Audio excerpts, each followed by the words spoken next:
هل تعرف ما هي الأمانات الخمسة؟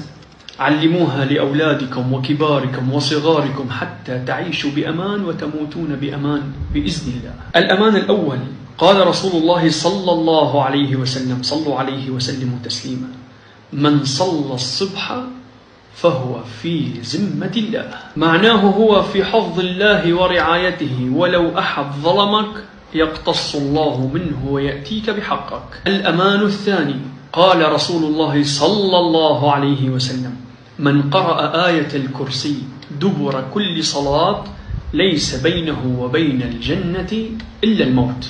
يعني من قرأ آية الكرسي بعد كل فرض صلاه فهو بينه وبين الجنة إلا أن يموت فقط، مت وإلى الجنة إن شاء الله. الأمان الثالث قال رسول الله صلى الله عليه وسلم: من قال اللهم أنت ربي خلقتني وأنا عبدك وأنا على عهدك